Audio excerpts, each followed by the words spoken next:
Dewi pun bilang ke Pak Agung. Pak Agung, coba lihat yang jelas sebelah kiri saya. Ternyata itu adalah batu nisan. Orang roda ini pun terdiam dan menengok ke Pak Agung. Halo guys, gue Meto dari Omura Racing. Hari ini kita akan membawakan segmen terbaru dari Omura TV, yaitu Gibah Goib.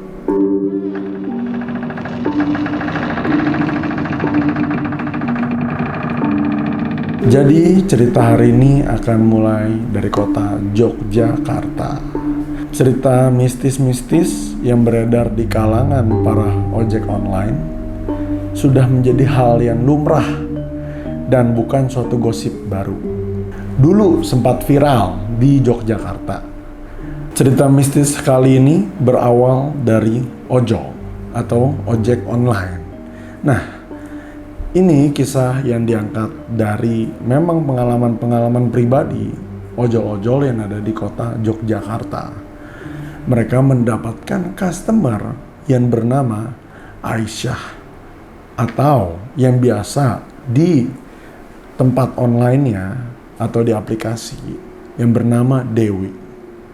Jadi ada Aisyah dan juga ada pun Dewi. Kita pun masih tidak tahu mana yang benar antara nama Aisyah dan Dewi tersebut. Tapi lokasinya tepat di Yogyakarta tentunya. Jadi kalian pun bisa cari dan membaca ceritanya di platform-platform lainnya tentunya. Jadi ada cerita tentang ojek online yang membawa penumpang goib. Kisah berawal dari Bapak Agung yang berumur 33 tahun di Yogyakarta. Begini kisahnya. Bapak Agung baru saja join dengan ojek online, perusahaan ojek online. Ya pasti kalian tentu tahu dong perusahaan tersebut siapa-siapa aja tentunya. Nah, dia baru saja join sekitar 2 hari. Kemudian Bapak Agung ini ikut-ikutan teman-teman ojek online-nya untuk nongkrong atau yang kita biasa bisa sebut markas ojek online. Jadi di markas tersebut tentunya banyak banget atau yang bisa disebut juga pangkalan ya. Jadi di pangkalan itu banyak banget ojek online yang selalu kumpul-kumpul di situ sambil nunggu orderan. Jadi karena Bapak Agung ini juga baru banget ikutan perusahaan ojek online, jadi dia juga kan pasti masih semangat-semangatnya ya tentunya untuk narik, cari uang, nafkahin keluarganya dan sebagainya deh. Nah, daerah istimewa Yogyakarta pun terkenal dengan kotanya yang tidak pernah mati meskipun malam hari. Jadi daerah istimewa Yogyakarta ini tidak mengenal letih, lesu, pokoknya selalu gemerlap lah. Karena di Jogja itu kan banyak sekali atraksi ataupun banyak sekali tempat-tempat yang bisa dikunjungi. Pak Agung ini sebenarnya adalah tukang servis ponsel. Jadi dia mungkin karena semenjak pandemi ini jarang juga bisa ketemu sama orang ataupun banyak yang tidak servis ponsel lagi sama dia.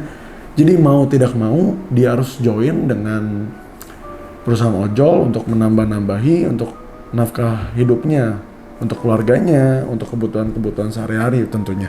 Sebagai ojek online, menemui hal-hal misterius seperti ini sebenarnya sudah wajar-wajar saja. Tapi karena Pak Agung baru join 2 hari, jadi dia pun masih terlihat newbie ya, jadi masih hijau gitu loh, baru gitu kan. Istilahnya mungkin dia new kid on the block ya. Dari pengakuan Pak Agung dan juga dari ceritanya, beliau mendapatkan order di malam hari. Waktu itu adalah hari Kamis. Dan kalian pun tahu kalau malam hari Kamis kan pasti adalah malam Jumat ya tentunya. Jadi Pak Agung yang baru kerja 2 hari dapat orderan malam-malam. Nah di aplikasinya tertulis namanya adalah Dewi. Pak Agung pun biasa-biasa aja karena kan hanya tamu biasa. Dan nama Dewi pun adalah nama yang umum di Jogja. Pak Agung mengaku ia mendapat order dengan titik penjemputan di Berbah, Sleman. Dan tujuannya adalah Selokan, Mataram. Dan di daerah Sleman juga tentunya. Pak Agung pun begitu mendapatkan pesan dari lokasi tersebut, ia segera menuju ke lokasinya untuk menjemput Dewi ini. Nah, Di perjalanannya dia menemui hal-hal yang lumrah ya, seperti ya ada ojek-ojek online, ada warung, ada hal-hal yang lumrah lah di kota Yogyakarta seperti itu. Kemudian entah mengapa jalanannya kok semakin sempit, kemudian gelap, lampu-lampu mulai kosong. Ini Pak Agung pun pikir ya udahlah, ya memang mungkin dia harus jemput sesuai dengan titik lokasi yang ada. Jadinya ia terus ikutin. Nah, sampailah dia di lokasi tersebut. Di lokasi tersebut Pak Agung melihat tidak ada wanita di sana dan tidak ada Dewi. Yang ia lihat hanyalah batu-batu nisan. Nah, ternyata dia sadar kalau dia tuh masuk ke dalam daerah kuburan di sana. Sontak Pak Agung pun langsung bertanya dalam hati, ini apa jangan-jangan dia ngerjain saya ya? Atau ini apa orderan fiktif ya? Karena di orderan ojek online ini terkenal sekali dengan banyaknya orderan fiktif tentunya. Pak Agung pun langsung saja buka aplikasinya tentunya, kemudian dia kontak Dewi segera gitu kan. Dia pertama chat dulu katanya. Dia chat, Mbak. Dewi pun belum balas. Habis itu karena situasi juga kurang enak ya, apalagi kan di sekitar kuburan, dia langsung telepon Dewinya. Halo, Dewi ya? Ini saya sudah di lokasi sesuai dengan titik penjemputan. Dewinya pun membalas. Iya sebentar mas, saya lagi di toilet. Tunggu sebentar ya. Oke deh Mbak Dewi, saya tunggu di sini ya. Jangan lama-lama Mbak, soalnya saya sendirian nih. Begitulah kata Pak Agung. Di situ pun Agung merasa oke, dia sudah tenang ya. Berarti ini bukan orderan fiktif, memang orderan yang ada gitu loh. Jadi dia pun nunggu Dewi. Dia nggak mikir hal macem-macem, dia ngerokok, dia buka rokoknya, dia hisap satu batang lah ya sekira-kiranya. Habis itu Dewi kan bilang dia lagi di toilet. Dia pun Agung ini ngelihat ke sekitarnya, toiletnya yang mana? Kok kayaknya nggak lihat ada toilet di sini? Karena semuanya kan gelap dan lampu penerangan cuma satu doang. Tidak ada terlihat yang bangunan ada toiletnya gitu loh. Tapi menurut saya Pak Agung ini hebat juga, karena kan mungkin dia berani banget nih ngambil pesanan. Ya memang sih dia nggak tahu lokasinya, tapi kan begitu sampai itu kuburan ternyata. Jadi dia cukup hebat sih, mungkin karena dia kan baru masuk kerjaan ojek online ini, jadi masih semangat-semangatnya nih. Penumpang ini pun bilang, yang Dewi itu maksudnya.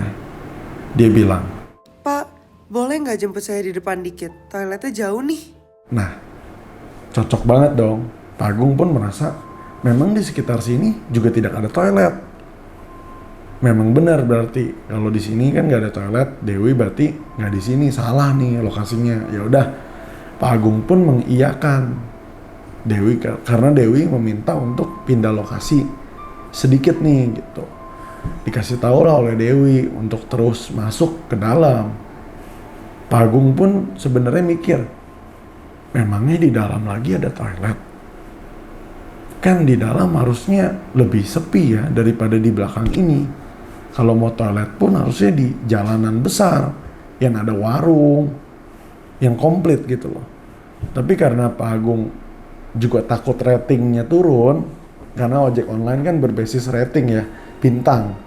Jadi Pak Agung mengiyakan aja gitu. Oke Mbak Dewi, saya jalan ya sekarang, katanya Pak Agung.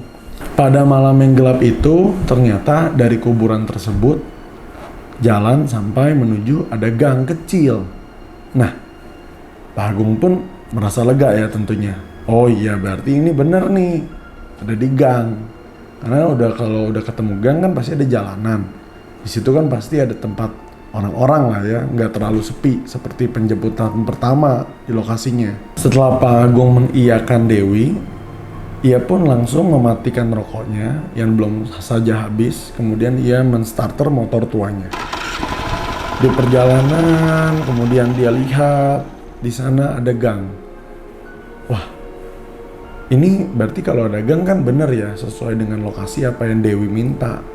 Berarti kan tidak ada kesalahan, tidak ada kecurigaan tentang hal-hal yang mungkin Pak Agung merasa janggal. Nah, cocok banget nih berarti. Setelah itu Pak Agung lewat gang tersebut. Pak Agung naik motor terus ya. Sekitar gangnya tuh kata dia sih 100 meter ke dalam.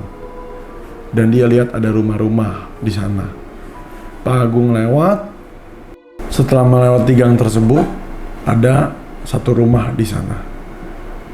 Tapi seketika motor yang dikendarai oleh Pak Agung mati total. Mungkin ini hanya firasat dia saja. Tapi menurut dia suasana menjadi dingin ya dan mencekam. Tapi kalau dingin mungkin wajar ya, karena kan waktu sudah menunjukkan jam malam juga gitu loh. Apalagi di daerah sana kan memang nggak sepanas seperti kota-kota lainnya. Setelah dia nyampe di depan rumah tersebut, ia pun langsung membuka HP-nya dan chat ke Mbak Dewi ini. Mbak, saya sudah di depan rumah nih. Apa mbaknya sudah selesai? Dan ini titik lokasi yang benar kan? Pak Agung pun langsung mematikan teleponnya, taruh lagi ke tempat handphonenya. Langsung dia coba benerin motornya tuh. Lalu Dewi membalas. Iya pak, saya udah lihat masnya kok dari jauh. Kata Dewi membalas Pak Agung. Si penumpang ini atau Mbak Dewi ini bilang ke Agung untuk, Mas, boleh nggak kalau udah nyampe nengok ke kiri aja. Seketika Pak Agung membaca chat tersebut, Pak Agung pun sebenarnya sudah mulai merasa firasat yang aneh ya. Karena meskipun motornya tua, tapi motornya Pak Agung ini sehat katanya. Jadi begitu dia baca chatnya, dia pun langsung ikutin arahan dari Mbak Dewi ini. Dia nengok ke kiri. Tapi dia nggak lihat siapapun. Lalu dia balas chatnya Mbak Dewi. Mbak, saya udah sampai di lokasi sesuai yang Mbak mau. Kemudian saya udah nengok ke kiri. Kok tapi nggak ada siapa-siapa ya Mbak? Mbaknya di mana? Dan ini pun kan sudah malam. Karena Pak Agung ini dari pagi juga belum dapat orderan yang banyak, jadi dia ingin bisa dapat orderan yang lain. Jadi ia ingin buru-buru untuk selesain semua pekerjaan gitu loh. Dewi pun bilang ke Pak Agung, Pak Agung, coba lihat yang jelas sebelah kiri saya. Di sini loh. Akhirnya Pak Agung pun menoleh ke sebelah kiri untuk kedua kalinya. Ia hanya melihat ternyata itu adalah batu nisan. Dan seketika semuanya pun berubah. Motor yang dikendarainya itu ternyata ada di tengah-tengah kuburan orang. Dan Pak Agung sedang ada di bawah pohon Kamboja.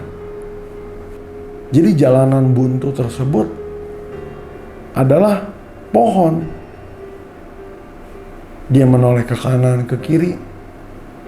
Dia tidak lihat siapapun di situ. Saya sampai nggak bisa matiin handphone, kata Pak Agung. Ini udah bener-bener di luar akal saya gitu. Namun perempuan tersebut malahan tidak mematikan teleponnya dan menertawakan Pak Agung dengan suara ciri khasnya. Saya gugup banget sampai nggak bisa matiin handphone karena dia pakai handsfree ya. Saya gugup banget tidak bisa matiin handphone. Ibunya hanya ketawa terus sampai saya meninggalkan area pemakaman. Setelah ia buru-buru untuk keluar dari zona pemakaman tersebut, ia menemui ada orang yang ngeronda. Nah, di sana ia langsung tanya, samperin. Karena kan dia begitu lihat baru ada manusia nih gitu kan. Semoga nih bukan yang aneh-aneh lagi deh. Dia tanya, Pak, ini saya barusan dari sana. Kok saya ngerasa ada sesuatu yang gak enak ya? Saya apalagi dapat orderan, kan saya cuman ojol ya. Jadi saya disuruh jemput orang yang ada di lokasi tersebut. Tapi orang tersebut kok saya rasa itu bukan orang gitu. Nah, sontak Bapak Ronda ini pun nanya, sampean siapa nama yang ada di sana? Oh ini Pak. Pak Agung pun langsung mengeluarkan handphonenya dan kasih lihat ke orang rondanya. Ini Pak yang tadi order. Seketika orang ronda tersebut kaget. Dia pun langsung merapi-rapikan barang-barang yang ada di dalam warung ronda tersebut. Tapi di situ pun Pak Agung nanya, Pak, ini siapa Pak? Warga sini ya? Memangnya di sana biasa juga ada yang jemput kan? Orang ronda ini pun terdiam dan menengok ke Pak Agung. Pak, saya rasa mending Bapak pulang aja. Nggak apa-apa kok, ini kan juga saya lihat. Saya dulu juga kerjanya ojol kok Pak. Ini saya lihat Bapak kan juga udah dibayar ya. Nah, Bapak pergi aja dari sini, lebih baik gitu. Nggak apa-apa. Soalnya dia pun langsung tidak mau melanjutkan obrolan. Tapi Pak Agung penasaran ya tentunya. Jadi dia pun bertanya, Pak emang kenapa? Iya sih, memang saya juga sudah dibayar di sini. Ini kan transaksinya non tunai. Jadi dia pun sudah dapat uangnya gitu. Dia pun penasaran, dia tanya lagi gitu. Orang yang meronda ini bilang, di sini kalau orderannya udah di lokasi tersebut, biasanya udah nggak ada yang mau ngambil Pak, karena udah langganan disengin sama yang di sana. Dan memang wanita tentunya yang paling biasa sering order. Jadi ini sudah menjadi hal yang lumrah ya. Jadi makanya saya bilang, lebih baik Bapak pergi aja dari sini. Daripada Bapak di sini, dia pun pasti masih ngelihat Bapak. Seketika Pak Agung pun mengiyakan dan mengikuti orang yang lagi ngeronda tersebut. Pak Agung pun jalan. Nah, sesampai dia ada di warung, dia pun datang ke warung dan beli teh manis seperti biasa untuk minum, mungkin menenangkan pikiran juga ya. Tapi lucunya, mungkin lebih ke arah aneh sih. Anehnya, tiba-tiba orderan HP di aplikasi Pak Agung ini nyala terus, berbunyi terus. Minumannya pun belum datang, tapi dia udah bunyi lagi. Terus dia cek, oh ya udahlah sebentar, saya mau minum teh dulu aja gitu kan, santai, nggak apa-apa, nanti saya chat orangnya untuk tunggu sebentar ya, saya lagi istirahat sebentar Bu gitu. Tapi anehnya ada lagi datang orderan.